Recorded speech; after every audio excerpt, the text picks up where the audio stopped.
সাতক্ষীরা 4 আসনের যিনি এমপি মহোদয় কাজী নজরুল ইসলাম নৈতিক স্খলনের কারণে আপনারা বহিষ্কার করেছেন, কিন্তু এমপি পদ এখনো যায়নি। তাহলে তিনি আমার ভোটার লিস্টে আছেন, 349 জনের মধ্যে ভোটার লিস্টে আছেন।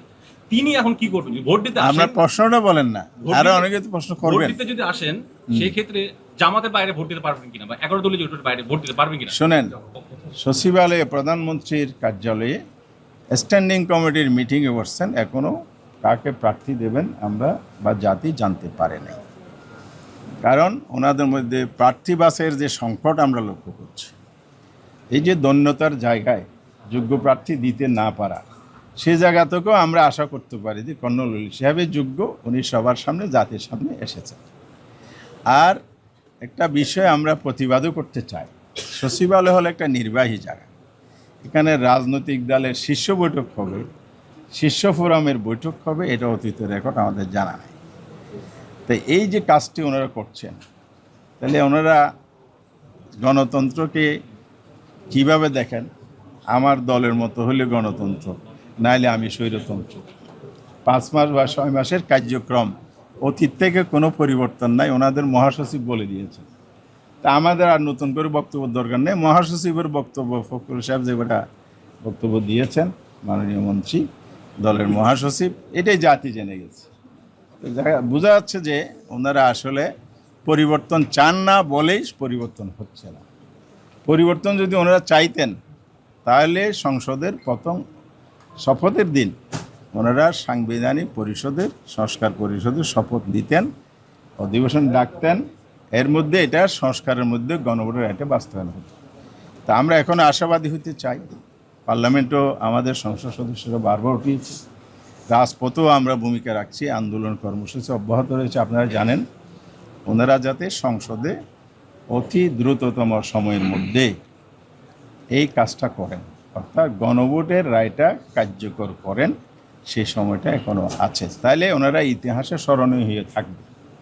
ওনারা এখন যে সমালোচিত হচ্ছেন, জাতির কাছে দীক্ষিত হচ্ছেন, এই জায়গা থেকে ওনারা মুক্তি লাভ করবেন। আরেকটা হচ্ছে, সরকার যদি চায় একটা অ্যাক্ট বা অধ্যাদেশ, প্রথম অধ্যাদেশ পরে অ্যাক্ট হয়, অধ্যাদেশ জারি করেও কিন্তু করতে পারে।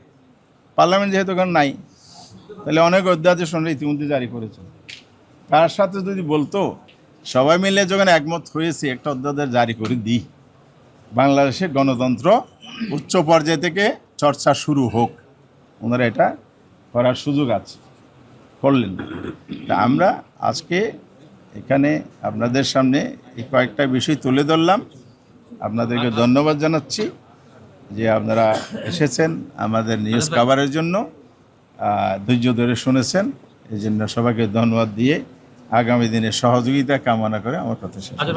আমরা একটু প্রশ্ন উত্তর নিব, কিন্তু কয়েকটা প্রশ্ন একসাথে নিব। প্রথমত আপনারা একটু বলে দিই, প্রথমত যে জিনিসটা আপনারা জানেন, যে নির্বাচন কমিশনে আমরা এসেছি, শামসুল আলম নামে একজনকে দলীয়ভাবে নিয়োগ দেওয়া হয়েছে, বিএনপির দলের ছিল, পরে নির্বাচন কমিশনে অতিরিক্ত সচিব হিসেবে নিয়োগ দেওয়া হয়েছে, এই ভবনে উনি আছেন। ফলত বিএনপি এটা দলীয় কার্যালয়ে, আমি আগে যেটা বলেছিলাম, আমরা পরিণত করার চেষ্টা চালাচ্ছে, এটা বিএনপি নিয়োগ দিয়ে তারা সত্য করেছে, 1 নম্বর। 2 নম্বর বিষয় হলো, আপনারা এখানে যারা কোশ্চেন করবেন, আপনারা একটু কয়েকটা কোশ্চেন একসাথে বললে তারপর আমরা উত্তরটা দিয়ে শেষ করে দেবো। আচ্ছা, দুটো প্রশ্ন। সেটা হচ্ছে যে 91-তে যে নির্বাচন হয়েছিল সেখানে আপনারা ভোট বর্জন করেছেন, মানে ভোট দেন নাই, কিন্তু ওই সময় আওয়ামী লীগ প্রকাশ্যে ভোট আপনারা ভোট দিয়ে নাই, রেকর্ড আছে আপনার কাছে? হ্যাঁ, পত্রিকাতে আছে, পত্রিকা আছে, সংবাদ, আজাদ, এই পত্রিকা আছে। আর একটু ভেরিফাই করেন। আচ্ছা, আমরা মহিলা না পত্রিকা না, আপনি ভেরিফাই করেন সংসদ সচিবালয় আচ্ছা, প্রশ্ন শেষ বা ইলেকশন কমিশন। জি, সেটা হচ্ছে যে সেই সময় আওয়ামী লীগ কিন্তু প্রকাশ্যে, যে রাষ্ট্রপতি নির্বাচন প্রকাশ্যে হওয়ার কারণে সংসদে হইচই করেছিল। আপনারা এইটা রেজ করবেন কিনা এখন, এই ভোটের আগে কোনো রেজ করবেন কিনা? যেহেতু আপনি নিজেই বললেন, শেষ করে আপনার সুবিধা হবে, আপনি বললে অধ্যাদেশ করার কথা। এক, দ্বিতীয়ত প্রশ্ন হচ্ছে যে 70 অনুচ্ছেদ অনুযায়ী আপনারা দেখছি মেনে নিয়েছেন, আবার চিফ হুইপ যিনি বক্তব্য দিলেন, ব্রিফ করলেন, তিনিও বলছেন 70 অনুচ্ছেদ কার্যকর হবে, তাহলে দলের বাইরে ভোট দেওয়া যাবে না। কিন্তু সাতক্ষীরা 4 আসনের যিনি এমপি মহোদয় কাজী নজরুল ইসলাম নৈতিক স্খলনের কারণে আপনারা বহিষ্কার করেছেন, কিন্তু এমপি পদ এখনো যায়নি। তাহলে তিনি আমার ভোটার লিস্টে আছেন, 349 জনের মধ্যে ভোটার লিস্টে আছেন। তিনি এখন কি করবেন? ভোট দিতে আমরা প্রশ্নটা বলেন না, আরো অনেকে তো প্রশ্ন করবেন। ভোট দিতে যদি আসেন সেই ক্ষেত্রে জামাতের বাইরে ভোট দিতে পারবেন কিনা বা 11 দলীয় জোটের বাইরে ভোট দিতে পারবেন কিনা? শোনেন, যতক্ষণ পর্যন্ত সংবিধানের সংসদ 70 অনুচ্ছেদ অবিকলভাবে বহাল আছে তখন সেই অনুযায়ী সংসদ সদস্যদেরকে ভোট দিতে হবে। আমরা যেটা সংস্কারের দাবি করেছি এটা তো বিএনপিও করেছে, সবাই মিলে করেছে। এই জন্য আমরা আজকে বলছি যে এই সুযোগটা দেওয়ার সুযোগ আছে, ওনারা সুযোগটা দিতে পারেন, এই জন্য আমরা বলেছি। এবং পার্টিকুলারলি কোনো মেম্বারের ভোট দেয়া না দেয়া, সদস্যপদ থাকা না থাকা, এটা আইনানুগভাবে স্পিকার প্রসেস করেন, ইলেকশন কমিশনকে ওনারা পাঠান, ইলেকশন কমিশন নিষ্পত্তি করে দিলে তারপর এটা গেজেট হলে এরপরেই পরবর্তী পদক্ষেপটা নেওয়া হয়। তার আগ পর্যন্ত প্রত্যেকেরই ভোটার তালিকা অনুযায়ী ভোটাধিকার আছে, ভোট প্রয়োগ করতে পারবে।